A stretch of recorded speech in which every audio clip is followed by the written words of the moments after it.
Okay, we're going into chapter 9. I'm here at my office trying to get this done before my class. Okay, let's go to the learning outcomes. And so these are the things that we're going to talk about in this chapter. First, and this video is going to focus on that first bullet point, describe the departmentalization approach to organizational structure. And then we'll look into what authority is, we'll look at job design.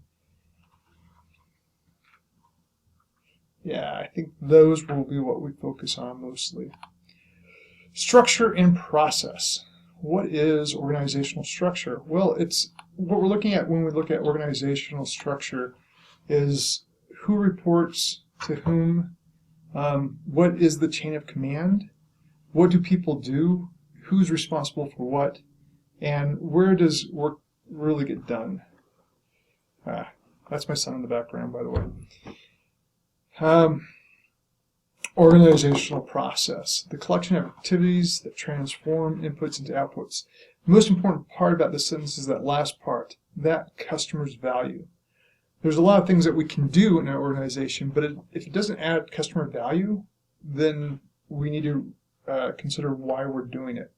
One of the fun things we did in supply chain when we're looking at we look at value chain processes. We actually look at what the output is, whether it be a charging cord for a cell phone, for example. One of them, Samsung was making a long, no, it wasn't Samsung, Nokia. Anyway, they were making this long charging cord where you could plug it into the front of the car, and it was like 6 feet long.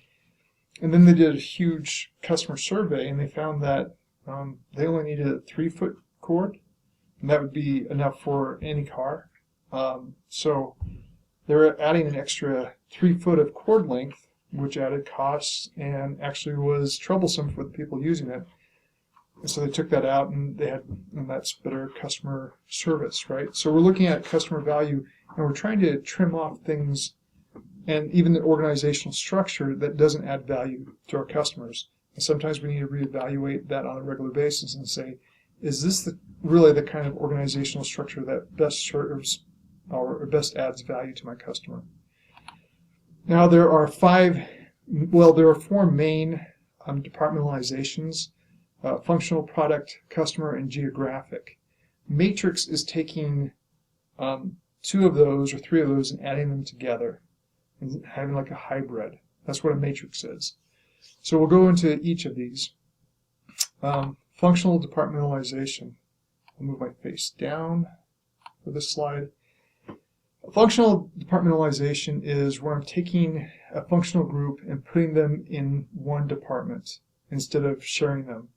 So I'll have an accounting group. So all my accountants are in the accounting group. They have a manager of accounting, usually somebody who's done accounting.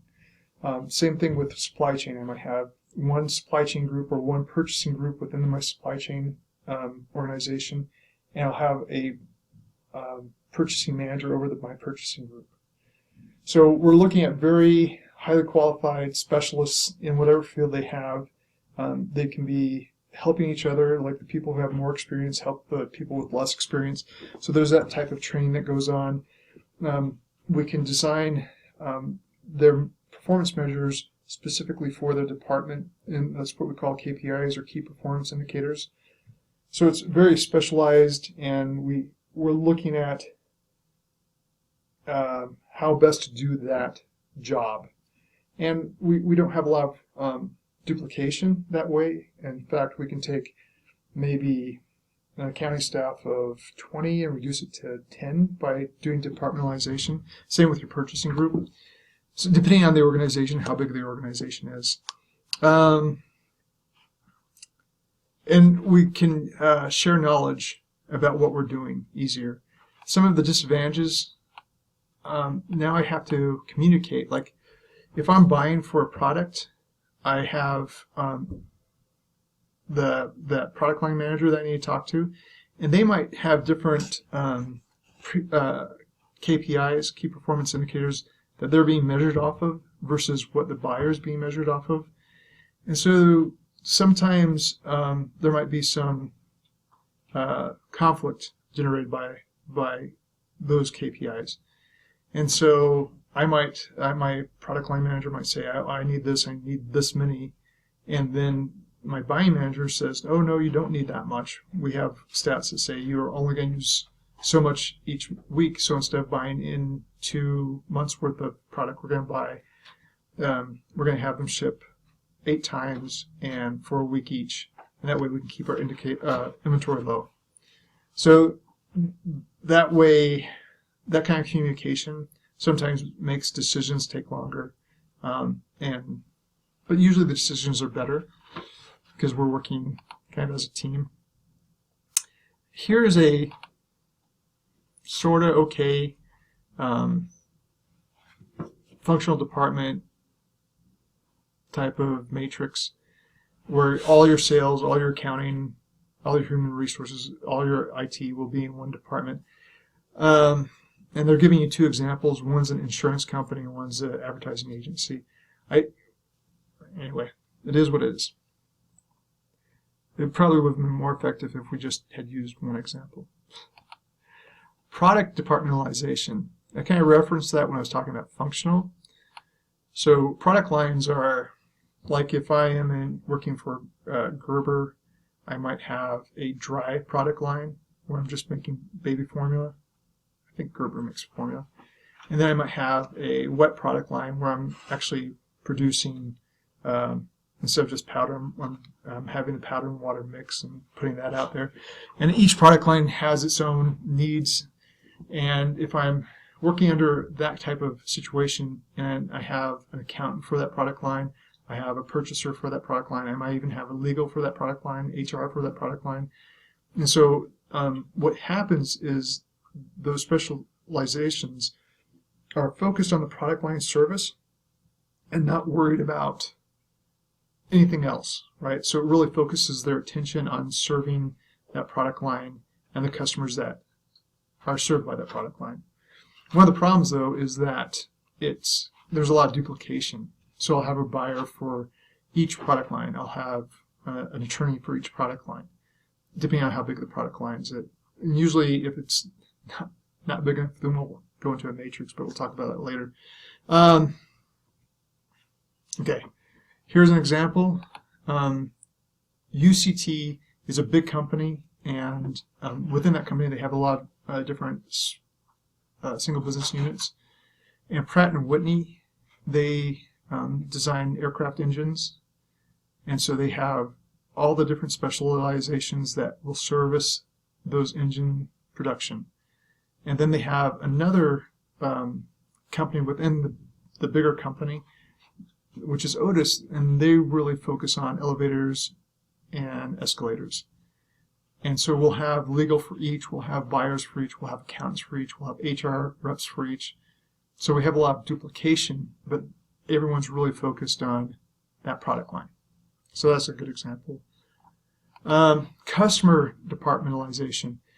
Here we're taking, it's like product lines, but now we're just focused on the customer needs. One of the companies I work for, one of their major customers, in fact, probably 40% of their net was due to Toshiba. So they made a department specifically for Toshiba. And so it's very customer focused. The department head was talking with Toshiba at least weekly, sometimes daily, to make sure that the needs of that customer was met, and that they were just really well serviced, that the design, the quality, everything was going in exactly as the customer wanted. In fact, the customer came back to them and said, hey, look, your machines are warranted. When we put an X-ray tube into our product, the warranties for 20,000, but your tubes are hitting 30 and 35,000 shots. And that's hurting our bottom line because part of our business plan is to sell replacement parts. So they actually came back and said, we want you to lower the quality of your X-ray tubes so that we can make more money. And so we got our engineers working on that, which felt weird, but there you go. Again, another and most everything but functional, you'll have this duplication of resources, right? So now I have multiple buyers working for one customer and then another buyer for another customer, and there's some inefficiencies that go on. So here is a example of that customer departmentalization. And here, let me see if I can blow it up. I think my face is going to get in the way a little bit. But here we're looking at, this is a telecom company, and they have different residential customers, they have small businesses, they have corporate customers, and so they just organize their departments to fit each customer, because each customer has different needs. One of the problems is, again, duplication of resources. I need to speed up. Geographic.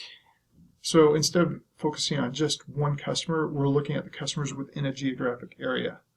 Again, disadvantage, duplication of resources.